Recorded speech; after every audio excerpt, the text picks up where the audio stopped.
श्री शिवाय नमस्तुभ्यम। हर हर महादेव। 16 सितंबर दिन सोमवार का है। तिथि है भाद्रपद शुक्ल त्रयोदशी और साथ में विश्वकर्मा जयंती, कन्या संक्रांति और गणेश उत्सव का भी शुभ योग बन रहा है। ऐसे में इस भादो सोमवार में आपको कौन कौन से उपाय करना है, उसी की जानकारी आपको इस वीडियो के माध्यम से प्राप्त होने वाली है। इस वीडियो में हम आपको गुरुजी पंडित प्रदीप मिश्रा जी के बताए भोलेनाथ के मंदिर पर ना जाने पर भोलेनाथ को जल अर्पित करने का लाभ प्राप्त करने वाले उपाय की जानकारी देंगे। दूसरा उपाय जो रहेगा वह भाग्य की उल्टी रेखाओं को सही करने वाला उपाय रहेगा। तीसरा उपाय सोमवार का सबसे अच्छा कर्जा मुक्ति उपाय। चौथा उपाय जो रहेगा वह अलोनी गोबर के कंडे से किया जाने वाला एक विशेष उपाय।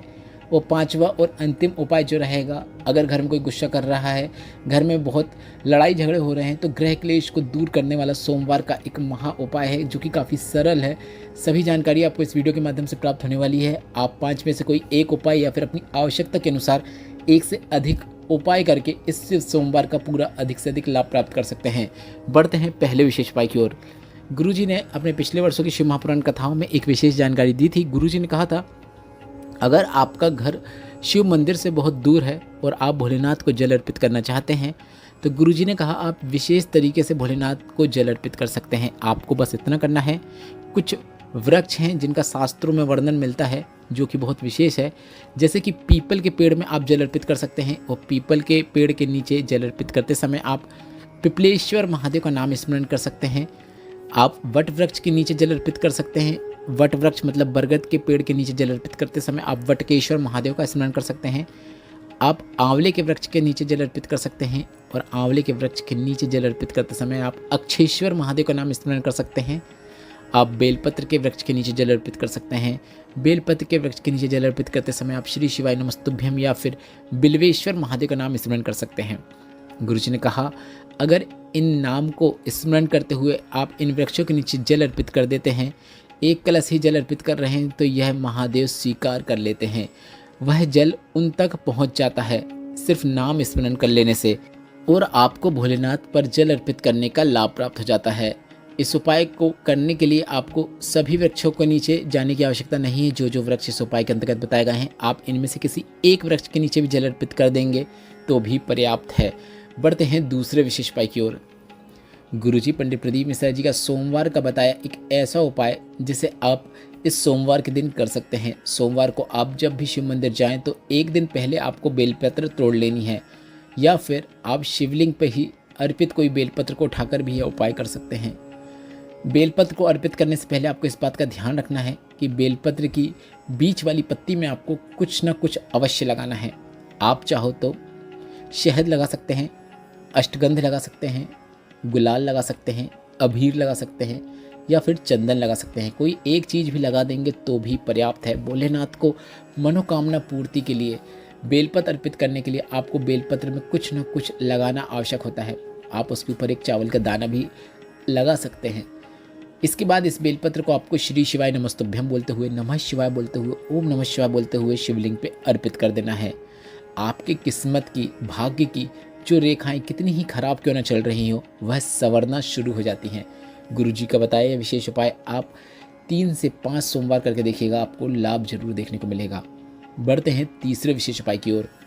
अगर कर्जा बढ़ते ही चले जा रहा है, घर में धन संपदा नहीं आ रही है, एक कर्जे को चुकाने के लिए दूसरा कर्जा लेना पड़ रहा है, तो गुरुजी पंडित प्रदीप मिश्रा जी ने वटकेश्वर महादेव का स्मरण करते हुए एक विशेष उपाय करने को कहा है। यह उपाय आप सुबह भी कर सकते हैं या फिर आप चाहो तो शाम को भी कर सकते हैं।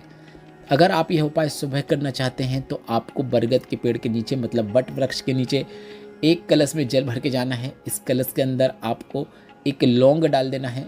लौंग पूर्ण होनी चाहिए, टूटी हुई नहीं होना चाहिए, इस बात का ध्यान रखना है। और लौंग में जो फूल होता है वह भी पूरा खिला हुआ होना चाहिए। इस प्रकार की ही लौंग का उपयोग करना है। इसके बाद आपको कलश का पूरा जल वट वृक्ष के नीचे वटकेश्वर महादेव का स्मरण करते हुए अर्पित कर देना है। आप चाहो तो उसके बाद हाथ जोड़कर अपने कर्जे का भी भान कर सकते हैं। यह उपाय आप सुबह कर रहे हैं तो इस प्रकार कर सकते हैं। अगर आप यह उपाय शाम को करना चाहते हैं, प्रदोष काल में करना चाहते हैं, तो आपको शाम के समय जल कलश ले जाने की आवश्यकता नहीं है। इस समय आपको एक गोल बाती का दीपक प्रज्वलित करना है वट वृक्ष के नीचे। प्रदोष काल में वट वृक्ष के नीचे गोल बाती का घी का दीपक प्रज्वलित करें, वटकेश्वर महादेव का नाम स्मरण करें और एक लौंग वट वृक्ष के नीचे मतलब जड़ के पास अर्पित कर दें। बस इतना ही करना है। गुरुजी ने यह उपाय 3 से 5 सोमवार करने को कहा है। गुरुजी ने कहा कितना ही बड़ा कर्जा क्यों ना हो गया हो वह अवश्य चुक जाता है। कर्म करें, उसमें आपको सफलता प्राप्त होती चली जाती है। बढ़ते हैं चौथे विशेष उपाय की ओर। अलोनी गोबर के कंडे से संबंधित एक विशेष उपाय। इस उपाय को करने के लिए आप या तो मार्केट से महाकाल की भस्म खरीद कर ला सकते हैं या फिर अलोनी गोबर के कंडे की भस्म तैयार कर सकते हैं। अब अलोनी गोबर के कंडे की भस्म कैसे तैयार करना होता है? जब गाय गोबर करती है तो आपको उसको वहीं पे सूखने देना है। आपको उसे उठाकर कंडे की शक्लें नहीं देना है या फिर गोल शक्लें नहीं देना है, कुछ भी नहीं करना है। आपको अलोनी गोबर के कंडे को प्राप्त कर लेना है, मतलब जब गाय गोबर कर दे उसे सूख जाने दें, उसके बाद उसे उठा लें। यह अलोनी गोबर का कंडा कहलाता है। इसके बाद इसे आपको अग्नि से पूरा जला लेना है। जलाने के बाद इसकी राख तैयार कर लेना है, राख को छान लेना है। राख को छानने के बाद प्राप्त कर लेना है और इसका आप सोमवार के दिन भोलेनाथ के शिवलिंग पर भस्म से अभिषेक कर सकते हैं। आपको यदि महाकाल की भस्म मिल रही है तो आप महाकाल की भस्म से अभिषेक कर सकते हैं। अगर नहीं मिल रही तो आप इस प्रकार से अलोनी गोबर के कंडे की भस्म तैयार करके उससे भोलेनाथ के शिवलिंग का अभिषेक कर सकते हैं। भोलेनाथ की शिवलिंग पर भस्म से अभिषेक करने के बाद आपको अपनी हाथ की 3 उंगलियों का उपयोग करते हुए शिवलिंग से थोड़ी सी भस्म प्राप्त कर लेना है। अब इस प्राप्त की हुई भस्म से आपको अपने मस्तक पर एक त्रिपुंड बना लेना है। भस्म को आप अपने वक्ष स्थल में भी लगा सकते हैं। गुरुजी ने कहा बस इतना ही करने से आपकी किस्मत में कितनी ही रेखाएं उल्टी क्यों न चल रही हों वह सब बदल जाती हैं और आपके जीवन से दुख तकलीफ कष्ट दूर होना शुरू हो जाती है। वक्ष स्थल में लगा रहे हैं मतलब सीने में लगा रहे हैं तो आपके जितने भी रोग हैं उनसे आपको मुक्ति प्राप्त होती है। यह उपाय आप प्रत्येक माह में आने वाले सोमवार, प्रदोष या फिर मासिक शिवरात्रि में करके अधिक से अधिक लाभ प्राप्त कर सकते हैं। बढ़ते हैं 5वें और अंतिम उपाय की ओर। कई लोग कहते हैं कि जब हमें गुस्सा आता है तो हमारा गुस्सा कंट्रोल नहीं होता है और हम कुछ भी बोल देते हैं या फिर कुछ भी कर देते हैं और बाद में हमें पछतावा होता है। ऐसे में हमारे साथ बार बार ऐसा ना हो तो आपको कुछ नहीं करना है, बस आपको एक कलश में जल भरकर उसमें आपको मूंगे को डुबोकर निकाल लेना है। अगर आपके पास मूंगा नहीं है तो आप हरी मूंग के दाने को जल कलश में डुबो सकते हैं और यह जल आप भोलेनाथ के शिवलिंग पर अर्पित कर सकते हैं।